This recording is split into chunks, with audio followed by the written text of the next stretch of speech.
Hi guys, welcome to the James Bond Show. I'm your host, Krazy Kajeevie, with no fears, limits, or substitutes. I hope you guys have all had a fantastic day or evening wherever you are.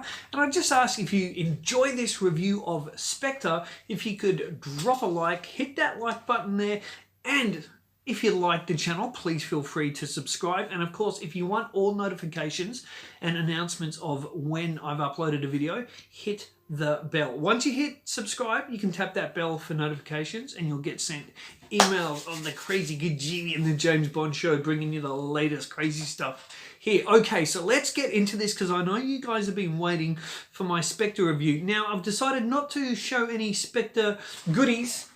So I'm not going to show any Spectre goodies that I own or have in my collection or anything like this beautiful skull piece from the Day of the Dead. Ooh, me without the skin. Ooh. So I will not show you that at all, right? Because I don't want to make anyone jealous, but I won't show you that. Okay, so guys, let's get right into this. So, the 24th James Bond film came out in 2015, titled Spectre, starring Daniel Craig once again as James Bond for the fourth time, Christoph Waltz as Blofeld, Naomi Harris as Moneypenny, Ben Whishaw back as a funnier Q this time, and we've got Ray Fiennes, boom, back as the new M, and I love it. Now, Christoph Waltz as Blofeld, I'm going to get to his performance a little bit later on, and he's got a big badass henchman named Mr. Hinks, played by Dave Bautista, and I'm going to talk about him. So what is the story about? Well, we find James Bond in Mexico in the Day of the Dead scene, and he's with a young lady, would assume a Mexican agent named Estrella. They're walking through a crowd. Basically, Bond is tracking down a bad guy named Marco Sciarra. He tracks him down and ends up leaving Estrella in this bedroom where she's ready for a little bit of kiss, kiss, bang, bang. And suddenly his wicked skeleton suit is gone. She looks up, getting ready for some fun, and he's out the door, out on a balcony, up on a rooftop, and he's got a suave Tom Ford blue suit on with a real kick-ass gun as well. Now, if anyone knows the title, the name of that gun, or anything about it, please leave in the comments section below. Hey, I could go look it up on YouTube. I once did because I got some information on it, but that was ages ago. I'd rather have you guys have some fun with this and let me know your knowledge on guns, so I'd love to know about it. So basically, James Bond goes off. Mark Sciarra is now up in the building. Bond is looking at him. Bond shoots, hits a bomb they've got in there that they were planning on exploding on a crowd. The building comes down, all hell breaks loose. Bond ends up chasing Sciarra after falling down on a cool little couch and fixing himself up. Chases Sciarra through the crowd, ends up in a helicopter, boots out Sciarra, steals a ring off his finger, a Spectre ring, before he kicks him out of the helicopter. Then he ends up kicking the pilot out of the helicopter and he escapes in the helicopter. Bond ends up in London where he shows Moneypenny a video of the late M, played by Judi Dench, in a little cameo here. And the video basically tells Bond to go after a scumbag named Marco Sciarra and don't miss the funeral. So of course Bond ends up over in Italy and he's going to the funeral of Sciarra, and there he sees a mysterious man, the back of a man, and by the look of James Bond's face he knows who this man is. He approaches the widow of Sciarra, who is played by Monica Bellucci in a very cool hot sexy role. Bond ends up following her back to her home, knowing that she's going to be assassinated by Spectre goons. Bond takes out the goons, gets information from her, ends up in Italy where he goes to a Spectre meeting, disguising himself by name only as, in a very funny scene in the film, as Mickey Mouse. Ciao, Mickey Mouse. Bond ends up seeing a man that he knew well long ago. Now, the great thing is here about Spectre so far is we don't know who this guy is. So we're learning things as Bond is seeing things and learning things. And I think that's always, for me, been a sign of a really cool Bond film, at least parts of a really cool Bond film, that we get to learn things as James Bond is learning them. So James Bond ends up having to escape from this crazy, almost cult-like meeting where this head guy, who apparently is Oberhauser, this head guy is only really seen in shadow, and he's got different people working for him, bringing microphones up to him, bringing him a glass of water, etc., or moving a glass of water over to him. Bond escapes. He jumps out a window. The badass in this place, Mr. Hinks, he gives chase in a Jaguar. Bond is in his DB10 or double 009's DB10, and they go through a car chase in the middle of Rome, which is a very stylized car chase, and I'll talk in more detail about that later. Bond gets away. Bond ends up going after Mr. White, finds out where Mr. White is, goes after him. They have a conversation. Bond agrees to look after Mr. White's daughter named Madeline when Mr. White tells Bond to go to their Heflica clinic, something like that. He goes off to the clinic, but prior to Bond going off to the clinic, don't know if it's sad or not, but Mr. White decides, well, he's dying anyway, so Bond gives him his gun to prove his loyalty, or that, you know, Bond will look after this guy's daughter. Mr. White gets the gun and blows his head off, commits suicide. Bond gets out of there. He goes to find Madeline Swan, the daughter, in a really cool scene where they meet. Then he gets in a punch-on with a bunch of guards, and then Madeline Swan is abducted by the Spectre goons, and Mr. Hinks is back abducting her. Bond ends up winning the day here in a crazy plane versus Range Rover, I think it's Range Rover's chase here. He ends up rescuing Madeline. He and Madeline go off. They end up, long story short, they end up heading to Morocco looking for the Americain. Of course, the Americain is not a person, it's actually a place. Inside this place is basically where Mr. White once, very interesting thing here, but he basically hid elements and tools that he used when he was a Spectre agent, and James Bond finds, which I think they're going to explore in No Time to Die, he finds a tape of Vesper Lynd interrogation. So that wasn't explored further in this film, but I really believe and I hope they explore that in No Time to Die, and I really think they will be doing that, and I actually can't wait for that, to see how that plays out, especially will we see flashbacks or something? Have they secretly got Eva Green to come back and play Vesper Lynd in maybe some interrogation scenes? And I think that would be really interesting for No Time to Die. So James Bond and Madeline end up on this train. They're on a train heading out to, well, basically in the middle of Africa somewhere, and they're getting to know each other, and she looks absolutely stunning in a gorgeous blue dress, and there's a really nice camaraderie and chemistry between these two, and suddenly they're attacked by Mr. Hinks, Dave Bautista, at his absolute best, looking like a beast, trying to kill Bond.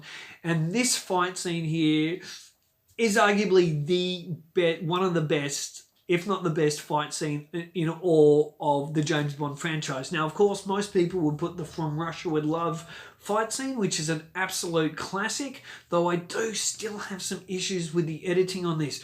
But this fight scene is brutal. This is absolutely brutal. And in From Russia with Love, Sean Connery's James Bond absolutely had an equal chance to beat Red Grant. Like, they were, to me, I've always seen Connery's Bond, even though he ended up with the garroting watch around his neck, and then he had to use the knife and kill Grant. It was always an equal match for me, even though I've kind of seen like Connery would, you know, one-on-one without the secret weapons or what, it would kick Grant's ass. Anyway, I've always seen them kind of equal.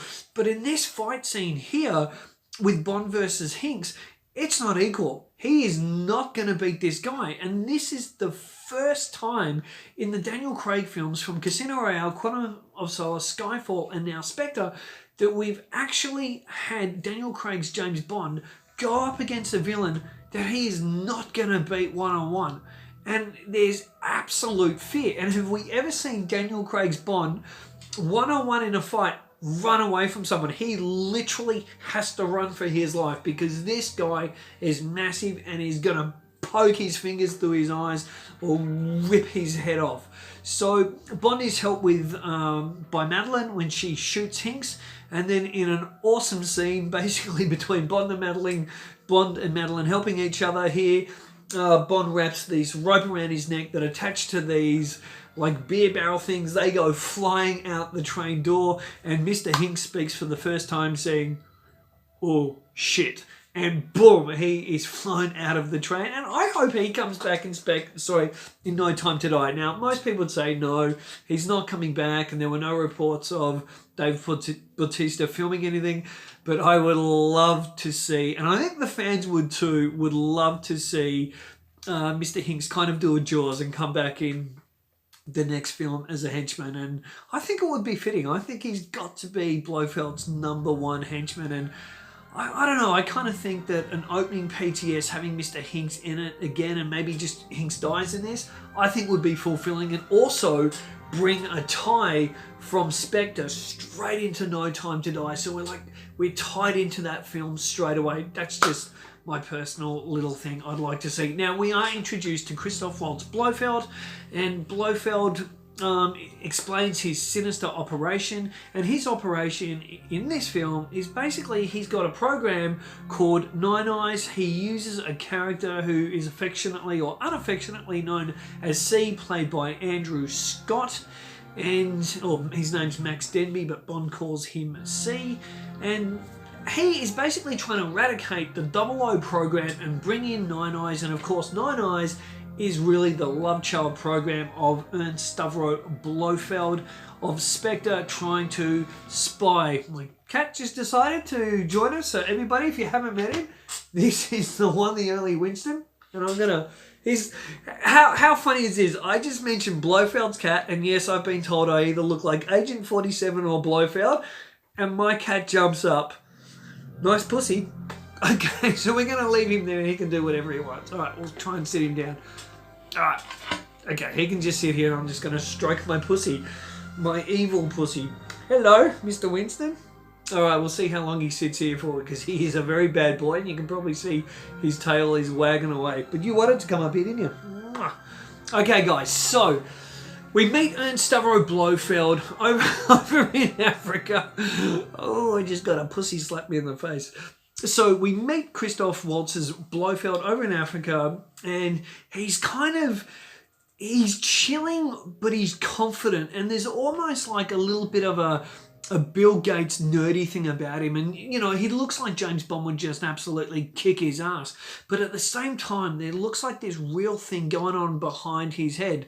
Now, he turns a bit nasty. He tells Madeline, or he shows her footage, tries to show her footage of her father killing himself, and then he ends up torturing Bond in a torture chair with a drill going through his head. Bond and Madeline escape through a pretty cool scene, which I'm going to come back to and go through all these points in a moment. They escape. They end up in London. Madeline goes off. She's had enough of Bond in this life, though apparently a few scenes earlier she loved him. She goes off. Bond's like, okay, see you later. And then a car crashes into a car. Bond is taken hostage. Madeline ends up being taken hostage, even though we don't see her taken hostage. We just see her later that she's a hostage. Bond escapes. He ends up in the old MI6 building, and he has to rescue Madeline. He rescues Madeline. He escapes in a boat as MI6 is basically imploding down because Blofeld's basically blown it up, and Bond gives chase in a boat. Blofeld's off in a helicopter. Bond shoots the helicopter down. Helicopter crashes onto a bridge in London, and then Bond decides to throw the gun away. Blofeld's like, come on, do it, kill me. James Bond refuses to kill Blofeld, and then Bond walks off with Madeline. M goes and arrests Blofeld, so we never see him after this point. And then at the very end of the film, Bond drives off in the Aston Martin with Madeline, and that is the end of the film as the James Bond theme, as the Daniel Craig era has always seen. The James Bond film finally kicks in at the end of the films. It's a real pity the Bond theme doesn't kick in more. Now, that's the plot, that's what happens, that's the story of the film. So what do I think of this film? First of all, if I didn't mention too, the film had a budget of 245 to 300 million. Interesting, there's a bit of a discrepancy there of, where's the extra 55 million, but that's apparently the budget for the film, and it made $880 million at the box office, which was not a bad result. Not as good as Skyfall at the box office, but not a bad result. Now, what do I think of Spectre? Okay, I know this film is now the fashionable film for Bond fans to hate, but I think there is a lot of hypocrisy in hating this film. But what I want to do, I want to look at Daniel Craig here as James Bond. This, to me, is Daniel Craig's best performance as James Bond since Casino Royale. He's a very different Bond, but he's become almost like... The best way you compare Daniel Craig's performance here is Sean Connery in Thunderball, where Goldfinger, he was a bit more smooth, a bit more fun, where Terence Young brought back more of that edge to Connery's Bond in Thunderball. And I think Daniel Craig kind of sits there. He's suave and smooth. They bring back the white tux. He looks great. There's more humour. Now, some people and reviewers, critics have turned around and said, oh, the film borderlines on Roger Moore humour. That is complete crap. This is a critic that probably sees a James Bond film only when it comes out at the cinema. They don't see it from this year to that year on DVD. They don't watch the films and love the films like we do. And then they come out with lazy comments like, oh, it's ripping off Roger Moore and the humour's silly and crazy. That's a load of crap. The humour here is absolutely perfect. But what I love about what Sam Mendes has done, now we saw at the end of Skyfall, he brought back the mahogany style desk and the fittings in M's office, and he's got us back to gadgets. He's got Q back, we've got an exploding watch, we've got the DB10, we've got gadgets back, we've got humour back, we've got Moneypenny back. So we've got the tropes. Now that's one thing we've got to be grateful to Sam Mendes for doing. Now Sam Mendes has also allowed his production designer Dennis Gassner to bring back a bit of Ken Adams style into this film, to bring back some old school Bond, the big sets. Now, the one that is mind-blowing, it was a mixture of real life stuff as well as CGI, is the crater lair in Africa. I find this crater lair absolutely spectacular. We rise up behind the Rolls-Royce car out in the desert, and the camera comes along, and the cinematography here, and the shot composition here between Hoyt van Hoytema, the cinematographer, and Sam Mendes is absolutely beautiful. It's just, really timed. Everything's timed beautifully, and it's cut beautifully also by Lee Smith, the editor of the film. But they bring back 60s style Bond. Now, this is why overall I prefer Spectre to Skyfall, because Spectre is a Bond film. It's a mix of Ian Fleming's Bond in the novels, and it's also with a bit of fantasy and a tough, rigid, hard Bond. Even though, obviously, the film Bond in this one, we've got a bit more humour, but we've got the big sets, we've got the outlandish villains, we've got all that back. We've got a bit more of the Bond theme being played, especially in the PTS, as I spoke about earlier too. Now, one part of the music that, to me, and I think most people absolutely fails, is Sam Smith's writing on the wall. It's warbly, it's horrible. One of the saving graces when we hear this theme song played is, once again, Daniel Kleinman's visuals are absolutely spectacular. The octopus, I mean, it's almost like 3D without being 3D. So I think he's done, again, outstanding work, though my favourite work of Daniel Kleinman's has probably got to be the Casino Royale credits, but this is really well done here. Also, the Skyfall credits were done nicely, but this is like, it's there's flames and everything, and the octopus, and it's kind of foreboding. So yes, I do like it, but I do not like Sam Smith's song at all. Now, there's a bit of humour, as I said before. There's more humour in the film, especially between Bond and Moneypenny, and when Bond steals 009's car. And there's once again, a nice camaraderie between James Bond and Gadget Master Q. And Ben Whishaw seems, more comfortable now and a bit of a fun sidekick. Now, I don't like Q going off into the field. I don't think there's a really huge need for that. And I also don't like seeing M too much. I don't like seeing Hugh too much, and I don't like seeing Miss Moneypenny too much. However, when we do see them, I have to admit they are pretty well used. Now, Max Denby, played by Andrew Scott, he's a sleazy little dirty villain, and the humour here between Daniel Craig and him, also near the beginning of the film, is fantastic. When Bond says to Denby, "I'll call you C." And Denby's like, "Oh no, my friends call me Max." "No, I think I'll call you C." And it leads into a great joke later on, which I won't go into in this review. I think we all know the one. Well, we know what C stands for. There you go. I kind of went into the joke. Now, I love Ralph Fiennes here also as M. I think he's finding his feet pretty quickly as M. And the conversation, the scene between Bond and M, their first scene is absolutely fantastic. I love it. You can see an almost weird kind of sadness in Bond when he stands up and he's putting his suit together, and M's really drilled into him, and he's just, there's just like this sadness in Bond in a way. Very good, very good, sir, and fantastic. Absolutely love the way those two work together. Now, guys, let's get to the elephant in the room.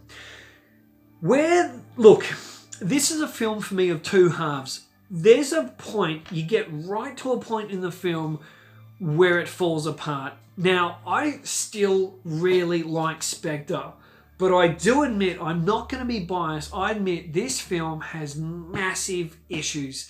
And with a little bit of smarter writing and a bit more work, I think Spectre could have been the absolute classic we all would want it to be. But where the film falls apart is just after where it was so great. Q comes along and he talks about, M threatening to have his balls as Christmas decorations. Q goes off to his hotel called the Pevsner. Now, the Pevsner is actually an ode to a former executive producer who had that surname, and that's why he's at the Pevsner, because obviously this guy died and he's using his name as a bit of a tribute there. So there you go. There's a little tidbit for you on that. Madeline and Bond end up at the Pevsner, at Q's hotel room, and this scene is terrible. It is absolutely terrible. Q basically says, "You're right, Bond, I was wrong," because he's analysed a ring, a piece of metal, and apparently this ring belonged to, if you're to believe this plot, belonged to Le Chiffre, belonged to Dominic Green somehow, belonged to Javier Bardem's character, Silva, because it's got their DNA on it. How is all their DNA on this ring? And then Madeline reveals that the organisation is called Spectre. Now, in this film, it's not Special Executive for Counterintelligence, Terrorism, Revenge and Extortion. It's just Spectre. And I think that's a real disappointment too, because I think they should keep the old Spectre name alive and the meaning behind it. So then in Africa, we find out that, well, basically, James Bond and Blofeld, he's not really Oberhauser, he's Blofeld. And we find out that, well, Blofeld has daddy issues because James Bond, after his parents died in a rock climbing accident, James Bond was sent to live with Franz Oberhauser and his father. His father took a liking to him. Oberhauser didn't like this. Now, of course, in the Ian Fleming novels, there was no child connection at all between Bond and Blofeld. Now, there was an Oberhauser in the novels, so they've taken a bit of that and they've mixed it with fantasy and done what they wanted to do here. And they've cast a little skinny guy in Christoph Waltz as Blofeld. I'm going to get to him a little bit later. But this is where the plot falls down. It's like quickly rushed in, and then they make James Bond and Blofeld kind of like foster brothers. Now, a lot of people go on about, oh, they're brothers, they're brothers. They're not brothers. The film never says they're brothers. I want to finally, to everyone watching this review, stop saying to your mates or in comments and other things like that, oh, but the Blofeld, the brothers thing. They weren't brothers. Blofeld, if you haven't looked at it, is being sarcastic when he says to Madeline, my brother, my baby brother. It's sarcasm. We know they're not brothers. They're not blood brothers. He wasn't even adopted into the family. He was staying with the family and being raised a bit by him until he went off back to the UK.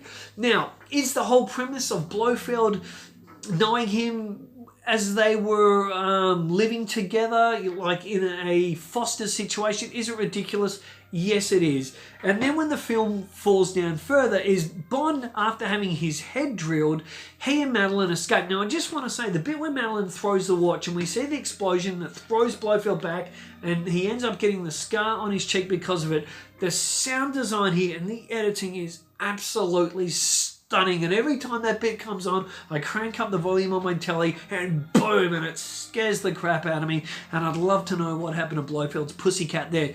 Now, of course, the film falls down further because Bond and Madeline, which should have been an incredible escape with, you know, maybe British commandos coming in, something to back Bond and Madeline being able to escape, after having his head drilled, he walks out and he's picking people off from 200 and 300 yards after having a drill bit that big, not only in his skull here, but in his neck. Any man would be dead or be a vegetable sitting in that chair. But this guy's walking around popping people from 300 yards, and once again he's in a helicopter. He and Madeline escape. We don't see Blofeld escape. There's no challenge for Bond and Madeline to get out of there, and we do see, just a tidbit, the world's biggest explosion recorded by the Guinness Book of Records ever seen on film. And it's such a waste because this explosion and the escape here could have been incredible, and what we needed was like MI6 going in there, commandos going in there, and just a big classic action scene. And I think the fans would have forgiven this film if we'd got something like that. Now, also, when Blofeld explains the whole brothers thing, or the whole Le Chiffre, green, silver, when Blofeld is going through all that, what should have happened here? This is where the producers and the filmmakers were very lazy here. What they should have done, they should have gone back to make the audience, to make us buy this. They should have had scenes from Casino Royale, from Quantum of Solace, from Skyfall. Even if they had to get those actors back and de-age them or whatever, they should have had scenes that we were familiar with. And like, for example, a scene where in Casino Royale, Le Chiffre's losing money and he goes off and walks off, and boom, we see him in a room with Blofeld talking, or Blofeld threatens him. We cut to Quantum of Solace and we see Blofeld, Christoph Waltz Blofeld, at the opera scene, and they include that, a scene that we never saw in Quantum of Solace, but it makes sense to see it here.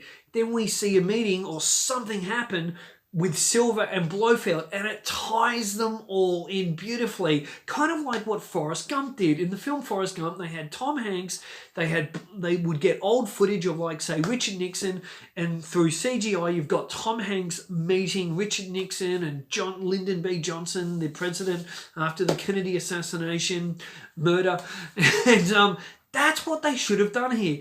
If they had bothered to do that, I believe Spectre, and they left the Foster thing out, Spectre would have been an absolute beloved classic, because all the other elements there that makes a great Bond film are there, and it is a Bond film. Unlike Skyfall, which was Sam Mendes' wet dream love letter to The Dark Knight, which was a love letter, wet dream to Michael Mann's Heat, Spectre actually feels like a Bond film.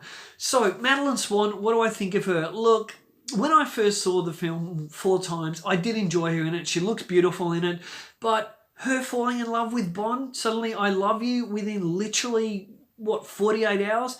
Not believable at all. Now, I think the way Spectre can be more treasured, more liked, make more sense to people, and people care about it more, is if literally No Time to Die retcons it. And even if they go back and they show footage from Casino Royale, from Quantum of Solace, etc., and they try and tie all the films in, and maybe they just retcon it, and maybe we can go back and go, you know what, Spectre's really cool because all these things are answered in No Time to Die. However, Spectre is a film that should have and could have been so much more. But I still like the film. Do they finish it off incredibly unrealistically. Bond taking a pot shot, boom, hits a helicopter. The helicopter comes down. Yeah, of course, it's completely unrealistic, but at least it's still a James Bond film. So, guys, that is my review on Spectre. I'd love to hear your comments below. Please leave your comments below. Drop a like. And also subscribe if you haven't yet, and hit that notification. And out of 7 Kajeevie stars, I am going to give Spectre... Look, I'm going to give it the same score as Skyfall. I enjoy it more than Skyfall, but Skyfall is a better written film. It's a better made film, except Spectre for me is more enjoyable as a Bond film. And this time we've got Daniel Craig actually being James Bond. And I like that about this film. Guys, that's been my review of all the 24 Bond films so far. Till next time, keep on bonding. Say hi to your mum for me.